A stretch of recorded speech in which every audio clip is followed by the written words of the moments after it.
Hello, ladies and gentlemen, and thank you for joining us for another episode of From Sacko to Shiva with Chase, Tom, and sometimes Anthony. On today's episode, we're going to recap all the Week 6 action, get to injuries, and waiver wire ads. Who wants to go first? I guess I'll take it first. First game, I got Cleveland at Houston. You know, it's not a real big-time game. You know, Cleveland is in the season at 0-6. Houston's at 3-3. Houston won this game 17-13. Cleveland side, Hogan was a quarterback for the whole game. Attempted 37 passes, completed 20 of them. 140, 1 touchdown, 3 interceptions. Not a great showing from him, but I don't want to believe that he's the guy going forward, so we'll see what happens there. We had a Crowell sighting, 12 carries, 58. Also caught 2 balls for 15. Duke Johnson carried the ball 5 times, 40 yards, 3 catches for -1 yard, so he had struggled a little bit in this game. The most targeted guy in this game on Cleveland side was Ricardo Lewis, targeted 7 times, caught 3 for 25. Nothing really to talk about on the offensive side for Cleveland. And then we flip over to the other side, and Deshaun Watson was the man in this game again, and he's breaking all kinds of records and tying records and doing lots of good things. 17-29, 3 TDs, 1 interception. Rushed 6 times for 23 yards. Lamar Miller carried the ball 15 times for 41 yards, caught 3 of 4 targets for 40 yards. Foreman carried the ball 12 times for 59 yards. They were a solid 1-2 combo there. DeAndre Hopkins, 4 targets, caught 2 for 19 and a touchdown. Fuller, 5 targets, caught 2 for 62 and a touch. And then Ryan Griffin, 8 targets, caught 3 of them for 52 yards. Not bad for a pickup tight end. Deshaun Watson was the man in this game. He did everything he needed to do to get a win for his team. I believe that's his second straight week with good targets for Griffin, too. Yeah, he was my sleeper of the week, so I'm kind of happy with what he did. I will go with Will Fuller, though. He has 8 catches on the year, 5 touchdowns. Yeah, that's crazy efficiency. 62%. Crazy. It shows you how dependable he is on that and how really, truly boom-bust he is. Well, if you look at what Deshaun Watson did when he was with Clemson, he wants people that can be burners and get open downfield. So when he scrambles, he has somebody that can take the top off the defense. And when you have 10 yards of separation down there, that's just how it's going to be. Yeah, he's one of those boom or bust types of players, and when he gets those targets downfield, he's going to get those big plays. So we'll keep an eye on him. He might be a guy you want to target. All right, Anthony, what do you got? I've got Pittsburgh at Kansas City. So a quick little interesting stat. Visiting teams were 8-5 this week. On the year, they're 46-44, actually winning more games than the home teams this year. This is a crazy season so far. So Pittsburgh at Kansas City. Pittsburgh comes in and wins 19-13 on the road, defeats the undefeated Kansas City Chiefs, who still look like the best team in football after Denver went down. So a lot of slack on Andy Reid here for going for it on 4th and 2. Could have kicked a field goal, make it a 1 possession. I kind of like the call. They hadn't had anything going all day in the offense. They finally get good field position. They figured take the chance while we got it. I actually kind of like that. Big story here is Martavis Bryant asked to be traded. He's owned in 85% of leagues. And the trade deadline is 2 weeks from tomorrow. It'll be today when this comes out. I will say on that, though, Martavis Bryant did tweet out today debunking that he did not ask to be traded. So if he's being shopped, it's not by his accord.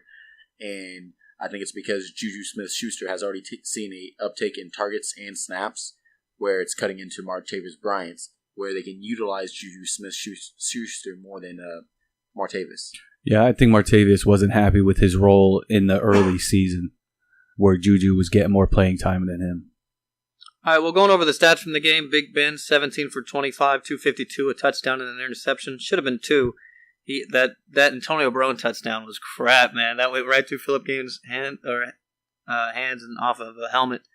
But Le'Veon Bell carried him this game, man. 32 attempts, 179 yards, and a touchdown. He also had 6 targets, 3 receptions for 12 yards. They knew the stats. We couldn't stop Bell the last 2 times last year, so they went with him. And again, we could do nothing. Antonio Brown, 10 targets, 8 receptions, 155 yards, and a touchdown. Martavis Bryant, 3 targets, 2 receptions, 27 yards. Vance McDonald, 2 targets, 1 reception, 26 yards. Going over to the Chiefs side, Alex Smith, 19 for 34, 246 and a touchdown. Kareem Hunt, 9 attempts, 21 yards. He also had 6 targets, 5 receptions for 89 yards, which put him 6 straight weeks in a row over 100 scrimmage yards. That 57-yarder in the fourth quarter really saved his day, which was weird because Pittsburgh was allowing 28.3 fantasy points to opposing backs coming into the week, and Kareem Hunt put up 15 in PPR scoring. So their defense played possessed yesterday. Yeah, apparently they were allowing 163 or 169 yards passing per game, which was number one in the NFL. Alex Smith put up 246. A lot of that was trying to come back, obviously. Let's go. D'Anthony Thomas, 4 targets, 3 receptions, 61 yards and a touchdown. Second straight week with a touchdown. Travis Kelce, they didn't get him going until late. It was 7 targets, 4 receptions, 37 yards. I think he had 1 catch in the first half, maybe. Tyreek Hill, 7 targets, 5 receptions, 34 yards. Left the game with a concussion on the final drive.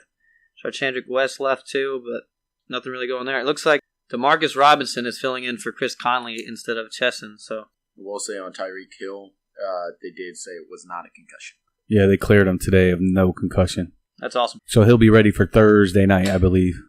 I believe that's all I have for this game. All right, so I'm going to get into one of the biggest fantasy news games of this past week, and that is Green Bay at Minnesota. Aaron Rodgers out for season, had surgery on his collarbone. As soon as he went down, I actually was talking with the other hosts, and I thought it was a collarbone immediately, just by the way he was holding his arm. The one thing that kind of caught me weird, and I'm not trying to take a shot at anybody's character, but why did he have to be carted off? I've seen people tear their pecs. I've seen people break their collarbones. Tony Romo's broke his collarbone, and that guy walks off the field. But why, Aaron Rodgers just is he just that much of a sore loser? Maybe the way you swing your arm or something makes it more. I don't know. He just had a pissed off. Usually, you just pin it to your chest and hold it that way. Yeah. But he walked off the field to get carted off with his arm just hanging down by his side. But that aside. Does Green Bay's offense finish better than 8-8? Or Green Bay's team? I think they finished right at 8-8. Yeah, I'm hopeful that it's 8-8, and I'm a Packer fan, but it's just a huge, huge loss for the Packer team. But that's a tough division, man. I would say 8-8 at best. I'm looking at 7-9 or 6-10. I think Chicago and Detroit have really underrated defenses, and I think we all know what Minnesota's defense can do. That's a tough division to play in. I'm actually excited to see what Hundley brings because they invested a lot to get him to be the backup. Was it a third-round pick? It was a third round out of UCLA, but they spent 3 years grooming this kid, getting him ready to be an NFL player. I don't think they wanted him to be necessarily an NFL player, just a backup. I mean, he a serviceable backup. But with the way he performed, Hundley, 18 of 33, 157, 1 touchdown, 3 interceptions. They also lost 3 offensive linemen in the game, too, so he was without 3/5 of the starters. And so I'm just saying, even with that, I'm low on everybody on this team. And the only person, like Devontae Adams, very touchdown dependent. He takes a notch down because I can't count on Hundley to throw 40 touchdowns. So, like Aaron Rodgers. So I'm looking at Adams as maybe a wide receiver 3, maybe 4. Nelson drops down to wide receiver 2 for me. Cobb, I think, is the only one that kind of stays put at a wide receiver 3 because he's one of those possession receivers. He's going to get you those first downs when you need them, and he's going to have maybe 8 targets a game, and I could see him staying the same. Maybe Martellus Bennett takes a tick up for Hundley being in there, just because, young quarterbacks targeting tight ends. Yeah. Aaron Jones and Ty Montgomery just were stepping on each other. Nobody could get it going. The game script wasn't there for them, and when one was doing good, the other one was doing bad, and vice versa. It's just kind of they weren't producing very well. I think everybody on the offense of the Green Bay takes a hit with Rodgers not being there. I would say the only 2 guys would be Aaron Jones and Montgomery because they do get the rushes, but everybody else takes a hit. But then on the other side of the ball, you have Case Keenum, 24 of 38, 239, a touchdown interception, was very serviceable. Jerick McKinnon, I apologize, okay? 2 weeks in a row, you've proved it. You're more than just an athletic freak. You're actually putting up numbers. You're making opportunities happen. I was so high on him this week. I'm so glad it worked out. 16 for 69, touchdown. 5 of 6, 30 and a touchdown. Latavius Murray, complete dud. No reason in rostering him. And then Adam Thielen with Diggs out. 9 of 13, 97 yards. And then LaCron Treadwell had 3 targets, 3 receptions, and 51 yards. And that's all I have for that game. I'm up next. Yeah. Hold on. Before you go, I want to backtrack a little bit here because I want to say 2 things about Pittsburgh, KC. One, that was a dirty hit on Alex Smith. for sure. He had already thrown the ball before the guy even went down to go after his legs. 2, I have a question for you guys. If Martavis Bryant did ask for a trade, do you drop him? No, because one team I would like to see him go to is actually the Kansas City Chiefs. We don't want him. The Chiefs have a need at wide receiver, whether you think you what's want his name? the Martian. No, we've got enough speedy, quick guys. We need a big-bodied receiver. He's 6'2". Yeah, he's actually 6'3", I thought. He's big. And he's big. He's not only speedy, but he is huge for a wide receiver. We got DeAnthony Thomas, Albert Wilson, and Tyreek Hill all fit like the same what he brings to the table. So that's not the type of receiver we need. Would you like to have a Terrell Pryor? Speedy and big? I would want Terrell Pryor over Martavis Bryant. I think Terrell Pryor is more of an athlete. Terrell Pryor is a fucking freak, man. You obviously haven't watched enough tape on The Martian. I think they're both similar in their styles, Terrell Pryor and Martavis Bryant. I want like a Kenny Galladay for the Chiefs. Oh, another big-bodied wide receiver. You had that with Chris Conley. Yeah, that's what we need. We need that spot filled. That's why I think Demarcus Robinson's getting the call up instead of Chesson, because Chesson's another speedy guy. We have that in like every position everywhere, especially at wide receiver. If I had the chance at getting Marty B, the Martian, I'll take him. All right. Tom, what's your next game? I'll go to San Francisco at Washington. San Francisco remains winless at 0-6. Washington at 3-2. Washington got a little bit lucky in this game as San Francisco made it the game late. The big news is Hoyer got benched for C.J. Beathard. Beathard went 19 of 36 for 245, a touchdown and an interception. Do you think that was the right call, benching him? Yes. I think at a certain point you just have to see what you have on that team. You have to see, like, you're building your team for the future right now, and you have to see what you have for the future. Just because, I mean, Hoyer's on a 1-year deal. You're losing. You're not going to win this year. You might as well see what you have with Beathard. That way, next year you can see if you take a QB in the first pick of the draft. I don't think Hoyer is what's wrong with that team. I don't think it's wrong to just replace him and like put the blame on him. I actually disagree. But he's not going to do anything for that team for the future, and that's the reason why they benched him. You think Beathard is? They have more opportunity with Beathard than they do with Hoyer. Now, my counter question to this is, how do you feel about Garcon now? Honestly, I think Garcon will still get targets no matter who the quarterback is. Yeah, he's the best receiver on the team, and he's got a rapport with the coach. I think he's going to get his share. Just because he's going to get his share of targets doesn't mean he's going to be on the same rapport with Beathard as he is with Hoyer. And the reason why I was so high on Garcon is because of Hoyer. So if you're going to go with Beathard, why keep Carlos Hyde around on the team? Why don't you ship him off to somewhere like New England that's looking for a running back, and then go with Matt Breida and see how all the young guys perform? I disagree with New England looking for a running back. I just think they can't get a running game going because of their defense is so terrible. Well, if you got one of those running backs that does everything well, you could, split the rest of it up with the guys that you have. They've had running backs that have done everything well before, and it just hasn't worked. That's not the team they are. They go with the hot hand. Yeah. So Deion Lewis can do everything well to me. I don't know why he's not featured more. I think Lewis is the answer to that puzzle. But Carlos Hyde, rumors were, Kyle Shanahan came out and said they weren't, but rumors were that they are shopping him anyways. Mm-hmm. So let me.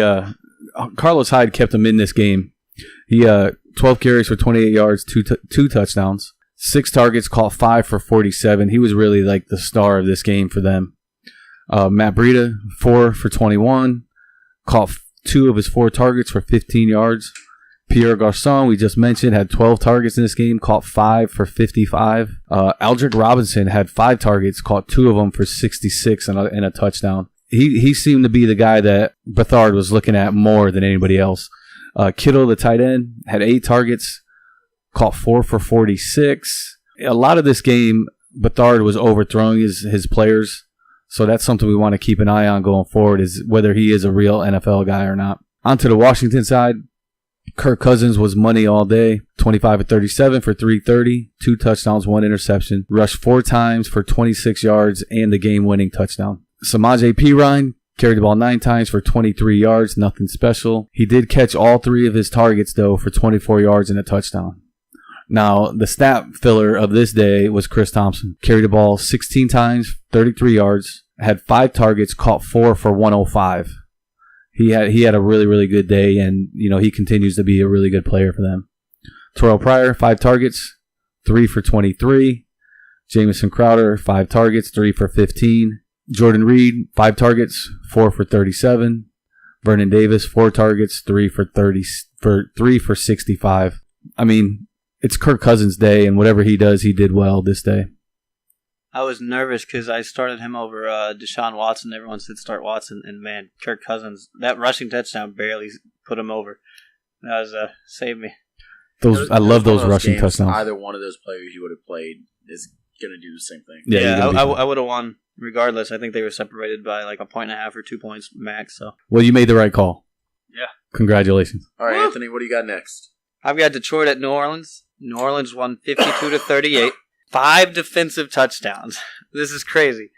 Matt Stafford himself had 5 turnovers. This was I don't know if this was, everyone's calling this a shootout. I don't know if this was a shootout other than just really sloppy football. The Saints actually couldn't get anything going offensively that had to do with the pass game as far as Drew Brees or Michael Thomas. But on the ground, Alvin Kamara and Mark Ingram combined for 237 yards from scrimmage. The backs did all the work here. And the reason being, Michael Thomas specifically was shadowed by Darius Slay all day. He's had really bad history with him. He's faced him twice. Once he had 3 for 45, and the other one was 4 for 45. So he just had a really bad matchup here, really tough matchup that he's had history with in the past. He's going to get a good bounce back, him and Drew Brees, next week against Green Bay, I think. Checking out the stats, Matt Stafford, 25 for 52. 312 yards, 3 touchdowns, 3 interceptions, 2 fumbles. Again, Detroit couldn't get the running game going. 14 rushes for Amir Abdullah for 54 yards. He caught 0 balls on, I think, 2 targets. Theo Riddick, 2 rushes for 8 yards. Had 7 targets, 5 catches for 45 yards. Marvin Jones in the passing game targeted 14 times, more than anybody else by a mile. 6 catches, 96 yards and a touchdown. Golden Tate, very similar. 7 targets, 7 receptions, 96 yards and a touchdown. Fells, 2 for 26 and a touchdown, bringing him up because he had, I think, 2 touchdowns last week. So they seem to be targeting him in the red zone. I think Eric Ebron is droppable. I don't know how you play him anymore. This is 4 straight weeks without 5 points. As long as they're not playing against the Giants, you could drop them. Yeah, I would drop Eric Ebron. I have him in one league. I don't know why. Drew Brees, really good after the bye. 21 for 31, 186, 2 touchdowns, 2 interceptions. Not a good day for him. Again, Mark Ingram Kamara carried the day. Ingram, 25 carries, 114 yards, 2 touchdowns. 5 targets, 5 receptions, 36 yards. Alvin Kamara, 10 rushes, 75 yards. 4 targets, 4 receptions, 12 yards. I think you start both of them. I really do. They're both startable. Absolutely. Both of them are startable? Yeah. 4 targets, 4 receptions, 66 yards and a touchdown for Ted Ginn. Brandon Coleman out of the slot, 4 targets, 2 receptions, 23 yards. Michael Thomas, 6 targets, 3 receptions, 11 yards. I think he gets back on track, though, next week. Yeah, that matchup was a really, really tough matchup for Mike Thomas. And another bad tight end spot, Kobe Fleener, 0 catches on a target. So. And, a lot of people liked Fleener going into the week. Yeah, I did too. I was high on him. One of the big things in this game, though, is Golden Tate got injured. He hurt his shoulder, and they've already said that he'll be out next week. Oh, wow. I didn't know that. And Marvin Jones is listed as the number 1 receiver for next week. Yep. And then Kenny Golladay, number 2. Well, he played it like it this week, so that's all I have on that game. Next up, I got LAC at Oakland. So Rivers went 25 of 36, 268 TD. But the real story on this was Melvin Gordon. Jesus. 25 carries, 83 yards, TD, 9 receptions. Or 9 receptions on 12 targets and a TD. The kid was just doing it. You can't 2 straight games with plus 30 fantasy points. It's ridiculous. And then Hunter Henry, he's obviously the tight end you want to own in this. Rest of the season, I'm playing Hunter Henry. I'm starting him. 5 receptions, 7 targets, 90 yards. Keenan Allen, 9 targets, 5 receptions, 45 yards. Those are the main people you want to own in the pass-catching game. But the person you want in that offense is Melvin Gordon, no questions asked. Derek Carr struggled in his first game back. 21 of 30, which isn't bad, but 171, a TD, and 2 interceptions. Not good. And then you could probably just put this under Michael Crabtree's stat line for the rest of his career, at least with Oakland. But go ahead and put 6 receptions every week. 6 receptions in every other week, or maybe every other week, 1 or 2 touchdowns. Just add him in there. He does it. 50 yards on top of that. And then Amari Cooper, you can't drop him, right? Like, do you try and package him? He's actually undroppable, and I believe ESPN leagues, and I'm not sure about Yahoo, but he's 100% undroppable in ESPN. So, talking about Amari Cooper, he had 2 pass plays called back that would have given him 2 more catches and 50 yards. They called back a 19-yarder and a 31-yarder on him. So if you add 50 to his total with 2 catches, it's a decent day. Yeah, but the thing is you could add plays and you can take plays away from anybody, and it changes everyth's stats. Yeah. So I'm never gonna play that argument with that. I mean, I think regardless of what happens, you can no longer call Amari Cooper elite. He's not in that echelon. He should not be mentioned with Dez Bryant, Julio, or any of them. Dez isn't elite. Well, that second tier that's like Dez and Michael Thomas, those guys, Brandon Cooks, the guys that were drafted in the second round, he is not on their level. We should not put him with them anymore. He's lower than a wide receiver 3 this year. Yeah, well, he's coming into the week, he was like the 80th ranked receiver. 74th. Yeah, so, I mean, that's not good, man. I think it was like a total of 23 yards for the season, too, until this week. Man. Another thing, though, Marshawn Lynch, RB3 or flex? Solid flex option, but still worried about the touches. 13 touches in a game where he should have had more. You thought they would lean on him with Derek Carr coming back hurt. I think I looked and like at halftime he had like 10 or 11. I'm like, oh, he's gonna get a good workload, and then suddenly like DeAndre Washington comes in and all these other guys come in and get touches, and he finished with 13. I was blown away. Yeah, I was amazed at that one too, because that game script was set up for him to have a really, really good game, and it just seemed like he never got going. The Skittles never flowed. I absolutely agree. I thought he was going to have at least 20 touches this game. Just amazing to me. I think they might have him on account because once he got to 12 or 13, like he was the only guy with touches. And if you look, like 4 or 5 other guys had touches in that game. So I think they just went away from him as soon as he got to a certain account. Well, if you remember at the beginning of the season, they said they're going to have him on account. They want him to have less than 200 carries for the season. I think they said the max they would have him for the season is 220. Woo. So that's, 15 touches a game? That's terrible. I wonder if that's in his contract or something. No, I think they're just trying to save him for the playoffs. Yeah, that makes sense, but you got to get to the playoffs. Make the playoffs first. Well, I don't know. The Raiders are the one team I'm not going to count out. Because remember back when the Chiefs were 1-5, they won 11 in a row, including the playoff game against Houston. Like, if any team's built for a comeback this year, I think it's Oakland. Like, I know their defense is terrible, but I'm not going to count them out. Well, they did just sign Navarro Bowman. Yeah, I hate that, by the way. I'm a fan of Navarro Bowman, so I was happy for him. I am too. That's why I hate it. They're paying him $11 million to come in there for the rest of the season. They still believe they have a chance. I guarantee you. Mm-hmm. And Thursday Night Football is going to be fun. Let's go, Chiefs! All right, next up, Tom, what you got? I'm going to go to this Chicago at Baltimore game. So Chicago ends up winning this game in overtime, 27-24, brings their record to 2-4. And Baltimore evens out at 3-3. So Mitch Trubisky completed 8 of his 16 passes for 113 yards and a touchdown, and rushed 4 for 32 times. He only had 16 passes in this game, and I'll get to that in a second. But Tariq Cohen came in, threw 1 pass for 21 yards and a touchdown to Miller on a trick play, which was amazing. So the money player of this game was Jordan Howard. 36 carries, 167 yards. Baltimore had no answer for this guy. He could do whatever he wanted to, and he was getting yards. Tariq Cohen, just mentioned him. He also carried the ball 14 times for 32 yards, caught 1 of his 3 targets for 14 yards. Now, the Bears' wide receivers, none of them had more than 2 catches in an overtime game, which is it's almost never happened before. The tight end Miller finished with 3 targets, caught 2 for 25 and a touchdown. And Deion Sims, the other tight end, had 4 targets, caught 2 for 42 and 1 touchdown. Now, onto the Baltimore side, and this offense is struggling. They're not doing anything right.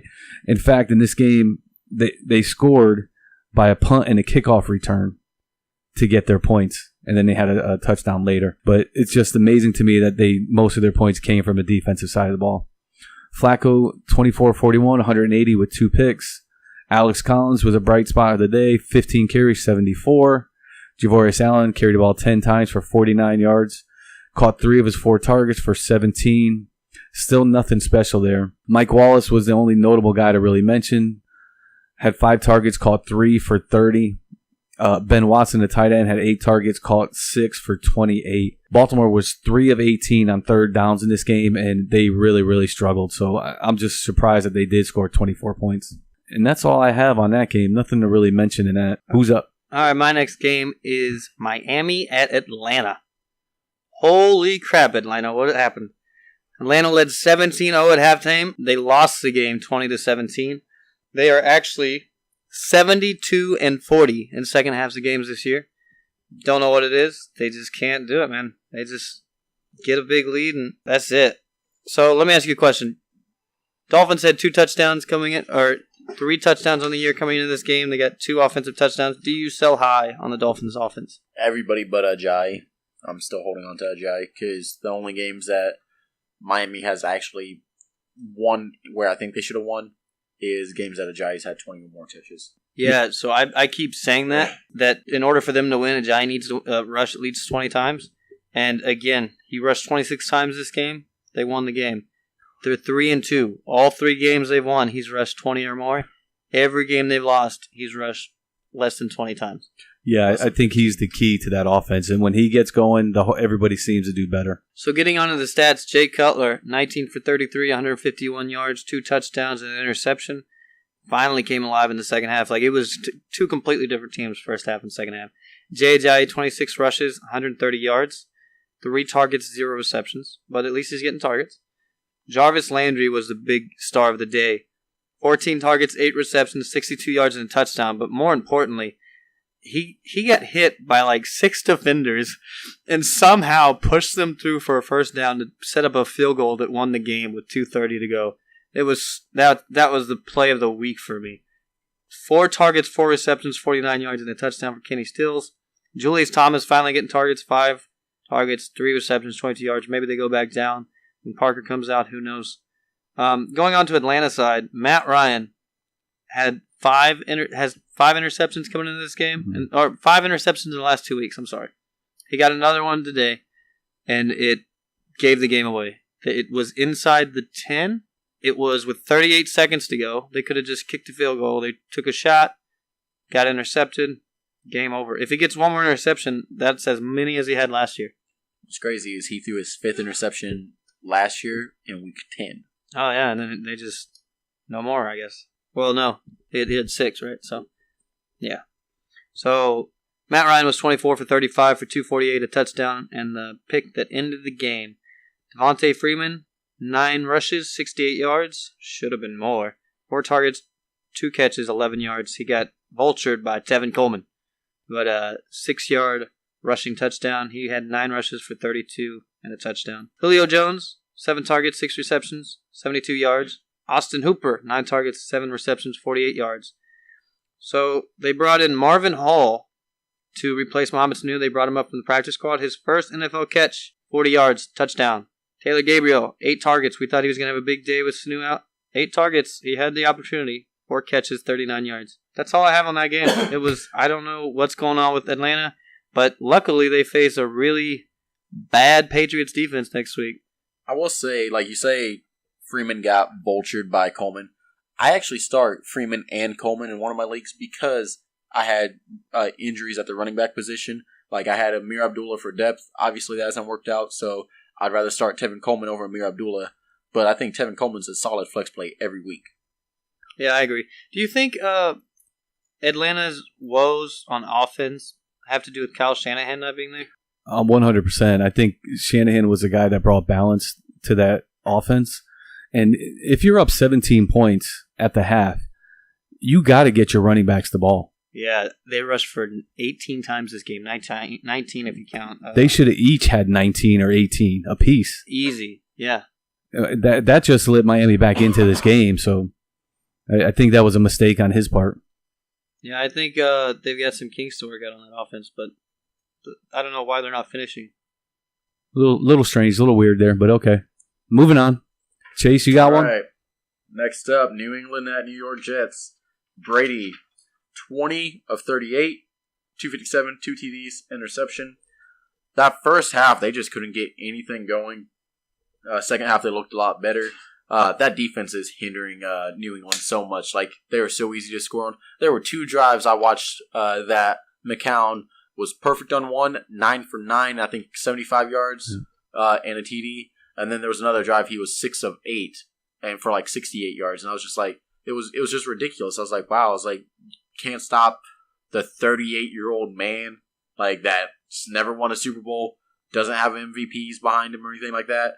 But you're going to let Tom Brady be stopped by their defense. I was just like, it just kind of baffled. But Dion Lewis, 11 of 52 and a TD. He's the running back you want to own in that backfield. He's just more consistent than Gillislee. Gillislee got benched for the first half after the fumble that he lost. Gillislee went 10 for 44. When he does get the ball and doesn't fumble, the yards per carry there for Gillislee. He's 4.5 plus this year. Yeah, they need to run the ball more.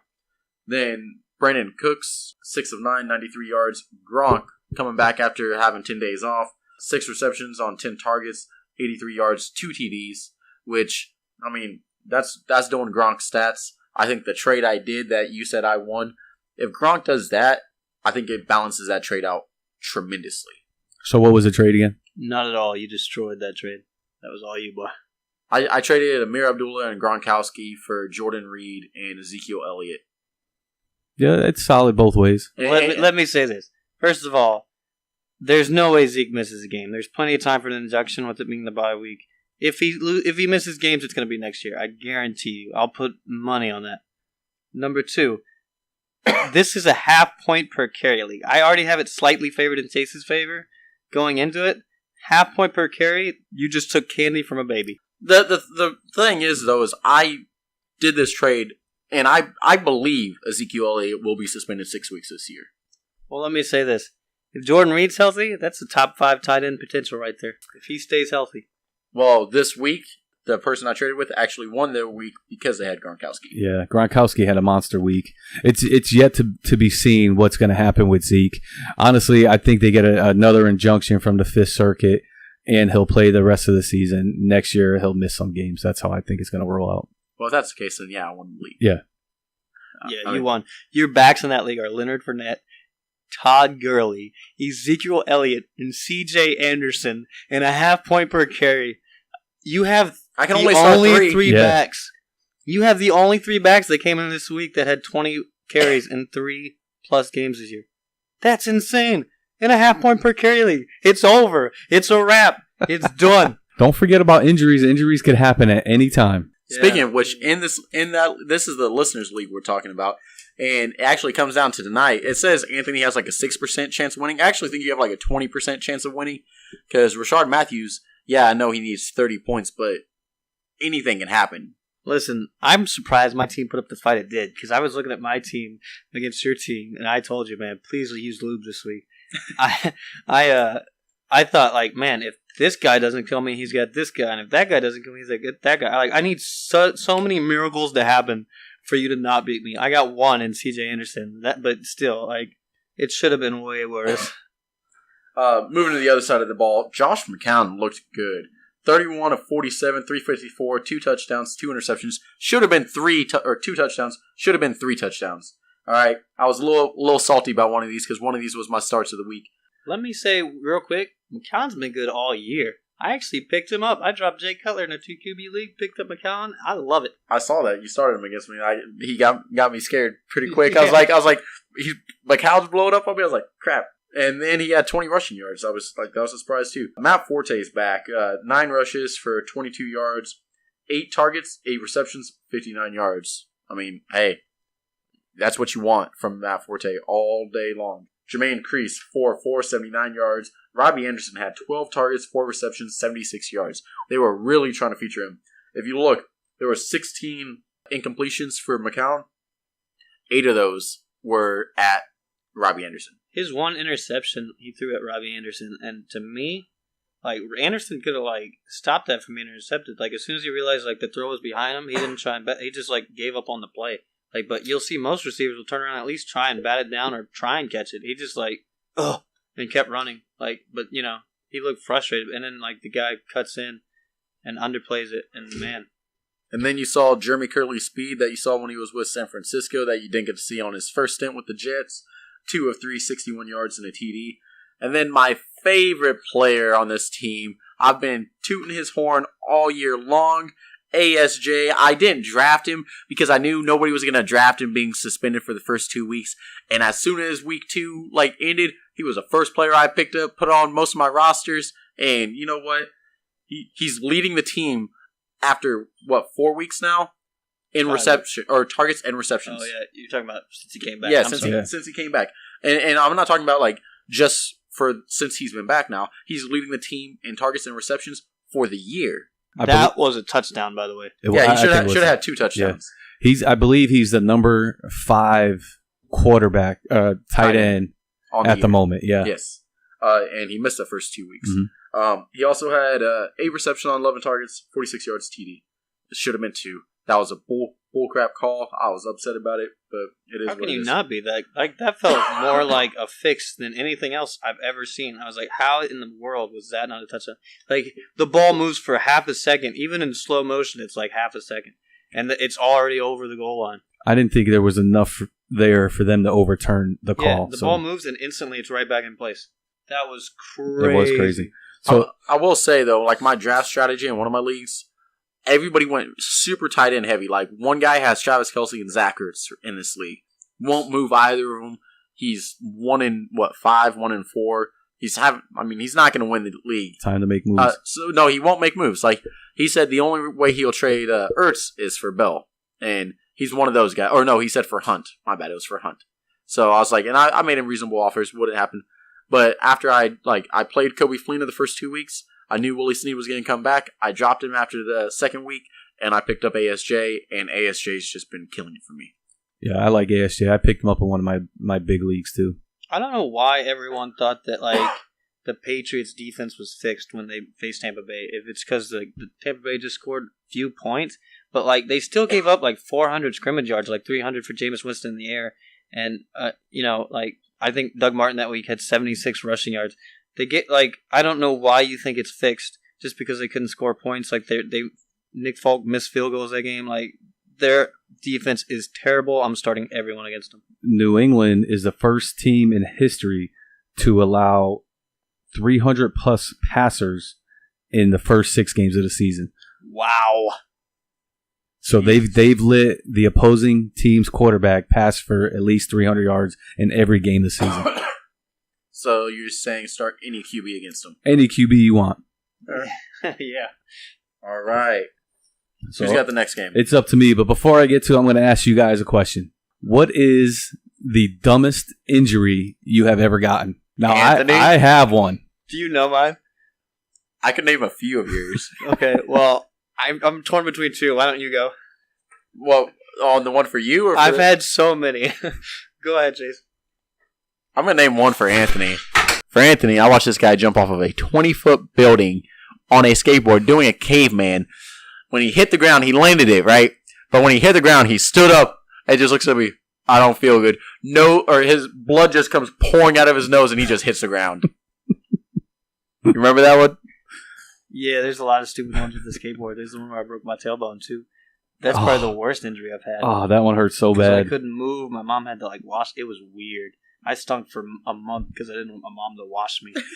But yeah, that one actually happened to me too. But yeah, I still washed myself. I did a caveman off the shed, and I landed it, but I was leaning back, so the board flew forward, and I fell down, hit my tailbone. What's crazy is I was already late to get home, and we live in a small town, so I could just walk across town and go home. So I start walking home. I was like, okay, I gotta go. That sucked. Halfway home, I guess the adrenaline was gone or something, but suddenly I couldn't walk anymore. And I couldn't move. And I just sat down and I was like, I need to go to the hospital. And I called my mom, I was like, she's like, you're late, where are you? I was like, you need to drive me to the hospital. You gotta come find me, I'm sitting on the road. She's like, why? And I was like, because I can't move. And then you went into shock. The crazy part about this story, I went into the hospital and she told me, the nurse was like, take your pants off. So I took my pants off. She's like, your underwear too.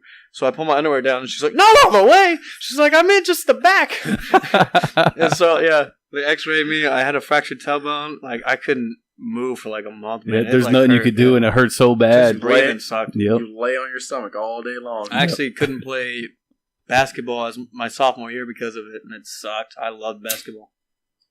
I think my probably dumbest injury was just out of my own stupidity. There's a long story behind it, but I punched a steel door and got a boxer's fracture in my right hand. Mm-hmm. And as soon as it happened, I took my I just looked at my hand. And I was like, "Well, I'm walking to the hospital," and the bone was just sticking up. It was borderline compound. It was there. You could see it. It was just sticking straight up at a point, and I could make a fist, and when I would make a fist and let go, my pinky was still curled up. It was curled up even from the time I hit it. So when I was looking at my hand, I was like, "Yeah, that's broken. My pinky's curled up, and the rest of my hand's open." There's something wrong with my hand. Dude, this is my good wood. Grab it. So I'm Polish, so I have a lot of these stories. Stupid things happen to me all the time. The one that I remember the most, and it hurt so bad. I'm at football practice, and I'm running my laps, and all of a sudden, somehow a hornet got into my face mask, and it stung me on the inside of my upper lip. So I'm like, you didn't close your mouth? I'm running, I'm running my sprints, and it stung. Somehow it got up inside of my mouth. So I swatted it away, and I start running again, and I'm like, this doesn't feel right. So I go over to my coaches, and they're like, yeah, you're done with practice. Go take a shower and call your parents and have them come pick you up. So I call my mom. She comes pick me up about a half hour later, and I get to look in the mirror, and my upper lip swelled so bad that it looked like I had a duck lip. It was so bad. It was crazy. So I went to the hospital. They gave me an injection, and it was over with. But man, that hurt so bad. It felt like somebody punched me in the mouth, not expecting anything, and whack. It was pretty funny. All right. So my last game, Tampa Bay at Arizona. On the Tampa Bay side, they scored 33 points. Most of that was Fitzpatrick because Winston got hurt. Arizona got off to a huge lead behind Adrian Peterson and the play action passes of Carson Palmer. Winston completed 5 of 10 for 61 yards. He hurt his shoulder on a play, so they benched him. Fitzpatrick came in and provided the spark. Completed 22 of 32 for 290. That 3 was touchdowns. Such a weird statement you just said, but it was such a... It is. I mean, he went in and he didn't care. He threw the ball where he thought people were open. 3 TDs, 2 interceptions. It's a solid day for a backup. Doug Martin, 14 of 53, 1 touchdown. 2 targets, caught 1 for 11. Jaquez Rogers didn't do much, so I'm not going to mention him. Mike Evans, 8 targets, caught 3 of them for 95 and a late touchdown. Deshaun Jackson, 6 targets, caught 3 of them for 38 and a touchdown. It's a solid day from him. Cameron Brate, the number 4 overall tight end, I believe, and one of Anthony's favorites. 8 targets, caught 6 for 76, 1 touchdown. I mean, Brate has been coming along quite nicely in that offense, so he's a guy that I want to look to also. He's just such a red zone threat. I don't know why he wasn't targeted more. I think it was because of O.J. Howard, but he led the league in touchdowns last year, and he's being targeted in the red zone this year. I love him. The great thing about him, though, is it's not just the red zone. It's any center of the field play, they're targeting him. Yeah, they're trying to get him the ball. So on to the Arizona side, my sleeper of the week was Carson Palmer, I believe. He was 18 of 22 for 283, 3 touchdowns and 1 interception. Because that run game opened up. And on to Adrian Peterson. Raise your hand. It only took you 6 weeks for Carson Palmer to hit. I got there. That's all that matters. I got there. Raise your hand if you thought Adrian Peterson was going to have 26 carries. Anyone? Bueller. 26 carries, 134 yards, 2 touchdowns. He made all of Carson's play-action passes work. He was phenomenal in this game. Yeah, he looked MVP for him, man. Yeah. Andre Ellington was pretty much not even in this game because of what Adrian Peterson did. They weren't behind, so they didn't have to throw the ball too much. He only had 1 target in this game, which is amazing. After 2 back-to-back weeks with 10+. Yep. Ellington had 0 targets. I had 1 target on mine, so maybe it's just a different place. Fitzgerald, 11 targets, caught 10 for 138 and a touchdown and a late fumble. His fumble actually lit Tampa Bay into the game a little bit. John Brown, 4 targets, caught 3 of 3 for 63 and a touchdown. Jaron Brown had 1 target, caught it for 30, and J.J. Nelson had 1 target and didn't do anything with it. With John Brown back, you see Jaron and J.J. Nelson take a dip. Yeah, I think so too. But the big news in this one was Adrian Peterson. I mean, he looked phenomenal. Everything went the way Adrian Peterson wanted it to go when he went to New Orleans. this was just his opportunity to showcase what he could do in a semi-good offense. Are you buying or selling Adrian Peterson? I mean, if he's the only show in town, I'm buying it. I'm selling it. There's no way he keeps up that production because they're not going to be up 31-0 right off the bat. It's going to be one of those game scripts. You can see a lot more of Andre Ellington because you're not going to see Adrian Peterson catch balls. If someone's going to give me a high-end RB2 or even just an RB2 in general, I'm taking that RB2 and giving up Adrian Peterson. Heck, I'll take a wide receiver 3, maybe. I'm just saying, if I can get anything in that range. I just don't know if he can run behind that O-line for the rest of the year. I don't know if he can sustain that. This is the first time they had, because so far this year, they've only had 2 of their 5 starters on their O-line. Mm-hmm. Now, this was the first game this year that they've had 4 of their 5 starters. Yeah. Well, I tell you, though, AP has something to prove. Like, he has a chip on his shoulder now, and that's a scary man. He averaged 5.4 yards per carry, which is pretty good. He also had I think a 51 or a 54-yard run called back, so that would have brought his average up even higher. He looked good in this game. He looked like a rejuvenated young Adrian Peterson, which is what everybody who drafted him wanted him to be. So we'll see. That's all I had for that game. All right, I got Sunday Night Football. Holy crap. So I was sitting here with family, and I was like, what do you guys want to do, man? Because they're visiting from out of town. And they're like, well, what would you be doing if we weren't here? I was like, I'm going to take a 30-minute nap. I'd watch Sunday Night Football. I'm like, well, let's do that. And I was like, you don't want to watch that. This is going to be domestic violence, okay? It's going to be hard to watch. You don't want to watch it. This is the kind of game, like, you don't want people who aren't into football to watch, right?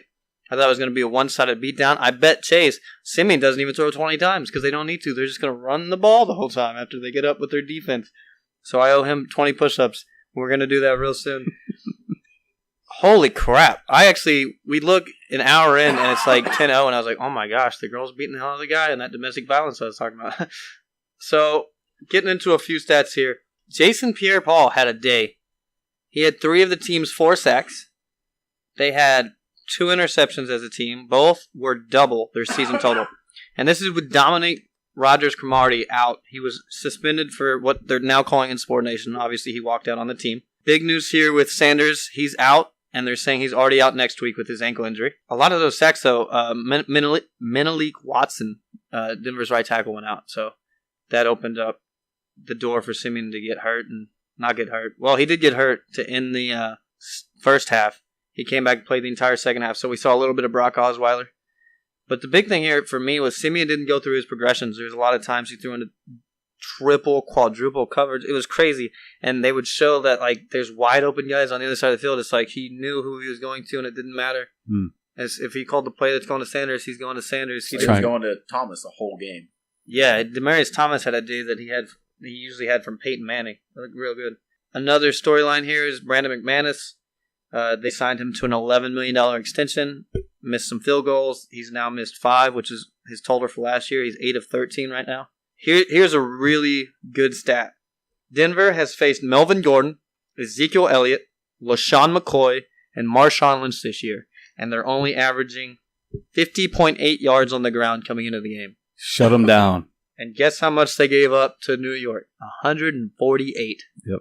They tripled that with New Orleans Darkwa, who had 21 attempts for 117 yards. He even caught a ball. Wayne Gallman, 9 attempts for 27 yards. James Marine, only 1 attempt. I'm curious about this because you see that the Giants had 4 wide receiver injuries, right? 4. So now my question is how do you not just key in on that run game and stop the run game and just put pressure on that O-line when you're Denver? Like, you know what's going to happen. Why are you, like, those wide receivers, they couldn't catch balls. The only people that could catch balls was Evan Ingram. Why didn't they key in on that? Yeah, literally no one else in that passing offense did anything besides Ingram. Yeah. Everyone said pick up Roger Lewis. Go ahead, Tom. I don't understand what Denver was thinking in that entire game. Simeon struggled right from the get-go. I mean, Osweiler is not a better quarterback, but he was the other option. I don't understand. Denver doesn't usually give up big plays, but there's a lot of big plays in this game, and they all seem to be on the ground or to Evan Ingram. And, man, it was just weird. You kept expecting them to make a comeback, and it never happened. But going quickly through the stats, Manning was 11 for 19, Didn't need him to throw the ball much, and if they're going to win, it's probably going to have to stay that way. 128 yards and a touchdown. Evan Ingram, 7 targets, 5 receptions, 82 yards and a touchdown. I'll love him going forward. If he's still available, pick him up. This guy is going to be their only offense. They have a tough matchup next week against Seattle, but it isn't home. So everyone said pick up Robert Lewis. He had 2 targets, 1 reception, 15 yards. I say don't. Going to the Broncos side, Simeon, 29 for 50, 376 yards and a touchdown.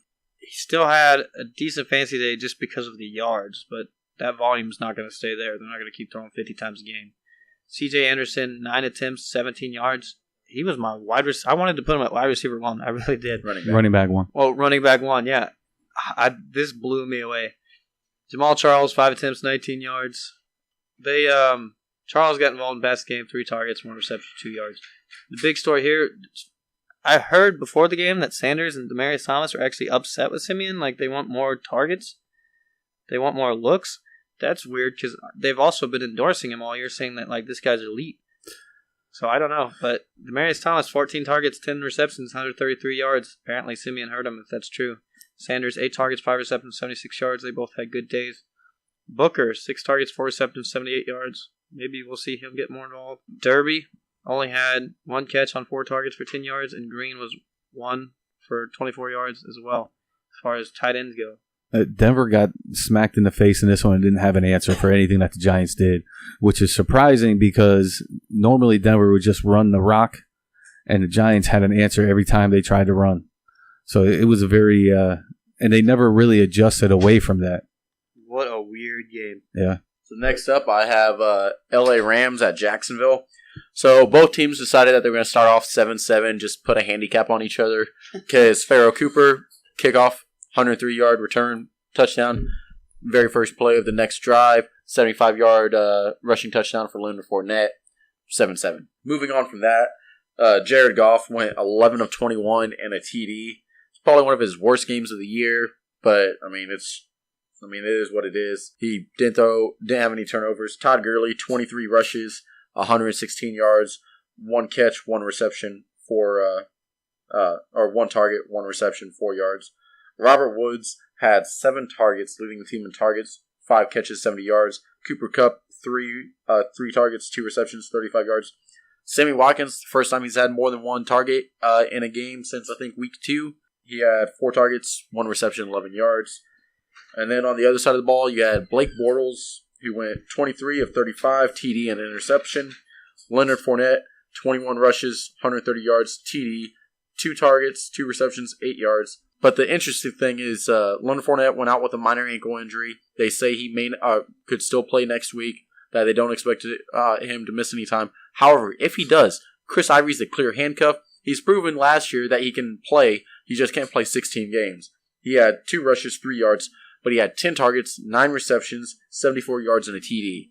The guy was doing it in the passing game. Like, clearly, when they're struggling, when they do, and they need to get moving in the passing game, you're going to see Ivory in the game. I would handcuff Fournette with Ivory if you can. Stash him away.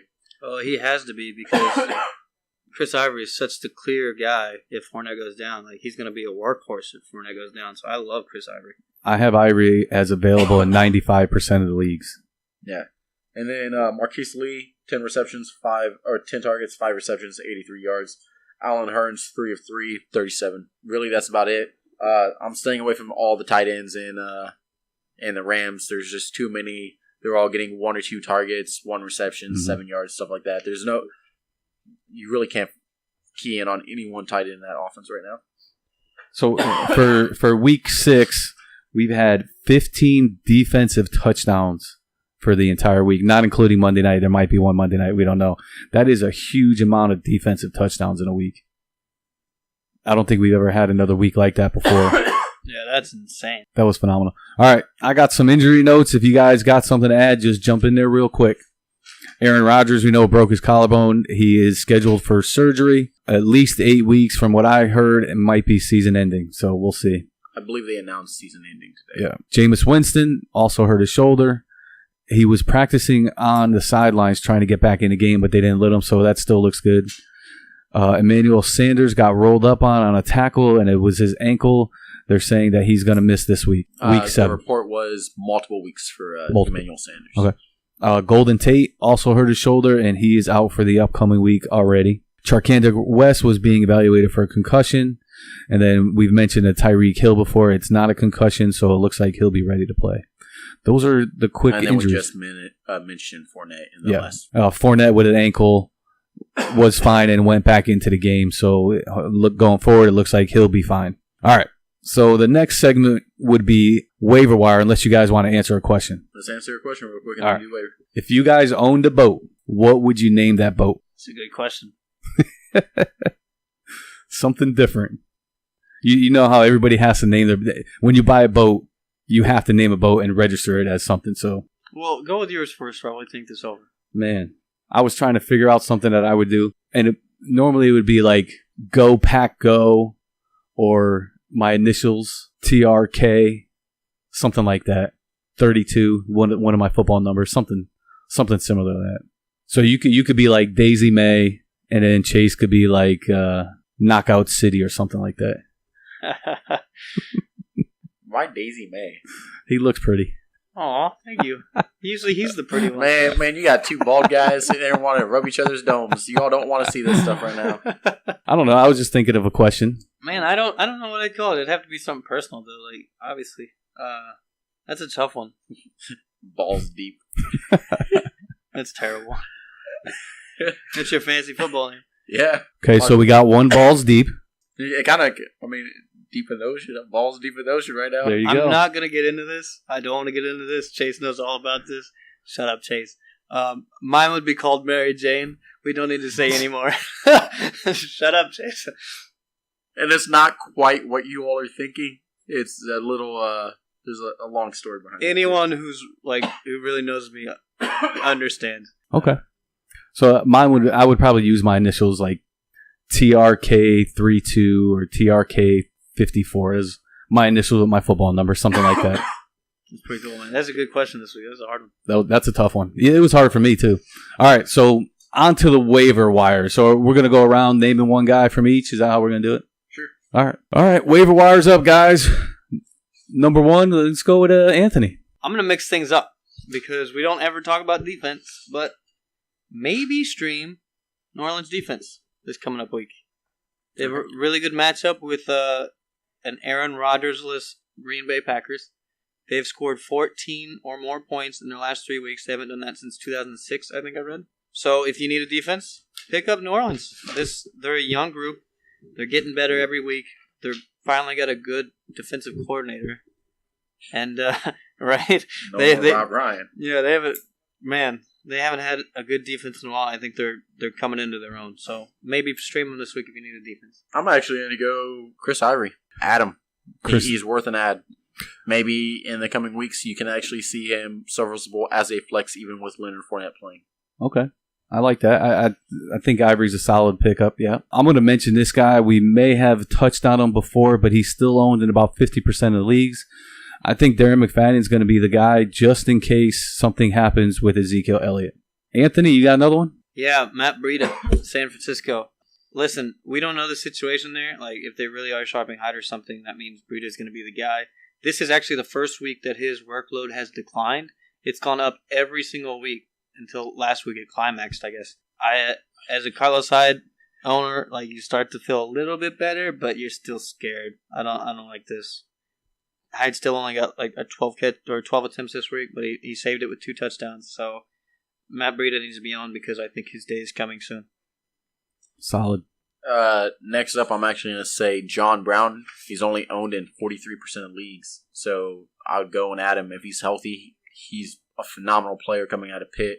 It's third year in the league. Mm-hmm. I was like, I've loved him for a long time. He's speedy, and Carson Palmer's always loved him when he's on the field, but he has to be on the field and healthy. Yeah, I like John Brown. He's on my list too. Just his numbers real quick: 12 catches for 168, 2 touchdowns, 14 yards per catch, which is pretty good. I'm always going to focus on running backs and tight ends because I think those are where you get your more values off your waiver wire. So we mentioned this guy earlier, Dion Lewis, available in about 93% of leagues right now. He's got about a 5 yard per carry, decent, scores 2 touchdowns, caught 7 for 42. It seems to me that New England's been trying to get him more involved in the offense. So if he's the guy that takes over that spot, that's something I want to get a piece of. I'm going to say Austin Seferian-Jenkins. He's only owned in 61% of ESPN leagues. It should be 100. There's no reason why this guy shouldn't be owned 100%. Josh McCown's clearly the serviceable quarterback. The Jets are clearly better than what we thought. That game should have gone to overtime. Who knows what happens there? I think it's whoever gets the ball first. But, yeah, Austin Seferian-Jenkins, if he's on your waiver, drop Eric Ebron, pick him up. Drop Julius Thomas. Why is he owned? Pick up Austin Seferian-Jenkins. Yep, I like it. Next one I'm going to go with is actually going to be Robbie Anderson. He's owned in 13% of the leagues. And if you look at his playoff schedule, yeah, he has Denver, but before that, week 13, he has KC. After Denver, he has New Orleans, LAC, New England. I'm just saying, that's a guy I'd stash away. He's getting 8+ targets a week, and he's still putting up decent numbers. I'll take it. That's another one I like. Oh, and he has Miami next week. And the first game against Miami, he had 3 receptions, 95 yards, and a touchdown. My guy is one of your guys, and that's Nelson Aguilar. He's still available in 63% of the leagues out there, so there's still a possibility he's out there for you guys. 20 catches for 321 yards, 4 touchdowns, 16 yards per catch, which is fantastic. You know he's going to be involved in that offense, and you know they're going to throw the ball. Nelson Aguilar. My last one is George Kittle. Stream him next week. He's facing Dallas. Yeah, his stats haven't been good on the year, but he's seen an uptake in targets in the last 2 weeks. And I feel like he's going to see more. He's definitely being featured more in the end zone. And especially with Burita playing, you know he's going to lean on that tight end. So I would get Kittle and I would start him next week against Dallas. Okay. I'm going to go with Marlon Mack. Still only owned in 23%. He was a big ad last week. He just had a 22-yard run on Monday Night Football. He's too explosive, man. There's so much, like, with Gore getting older, you never know what's going to happen. Like, there's a lot of potential there. But he's more of a stash, and hope it pans out later than a starter. Yeah, I've got 2 quarterbacks real quick. I got Tyrod Taylor. He's still available in about 60% of the leagues, which I thought was amazing. He's a great replacement for Aaron Rodgers. He's got a real easy schedule coming up as far as against passing. On the season, he has 910 passing yards, 6 touchdowns, 2 interceptions. He also has 121 rushing yards. I mean, he's going to be a solid guy as a replacement. The other guy, we mentioned him, would be McNown. He's still available in 90% of the leagues. He's completing 70% of his passes. He has 7 touchdowns, 6 interceptions, 1,374 yards. So, I mean, he's been really, really solid for his team. Yeah, those interceptions are high, and the touchdowns aren't where you want them. Like, they're outright, but the yardage is awesome. Yeah, he's been playing well for the Jets. Yeah, he's throwing 300 yards, like, I think more often than not this year. So. Then in 2 quarterback leagues, C.J. Beathard, you want to check in on. Hundley for the Packers. I don't think he's going to look that bad all the time. I've got 2 tight ends I'll mention if you guys don't mind. Go ahead. Austin Hooper, still available 62% of the time. You still got injuries to that wide receiver core that opens up the door for him a little bit. And Croft in Cincinnati with the announcement that Eifert is out for the season. Croft should get more of a uptake in that offense. Yeah, I actually was thinking to list Croft. I forgot to do it, but absolutely add Croft. I'm buying into that. That's all I have for this for waiver wires. Anybody got anything else? Nope, that's it for me. All right. I guess that's all we have for this week, guys. I want to thank you for listening to our Sacko to Shiva latest episode.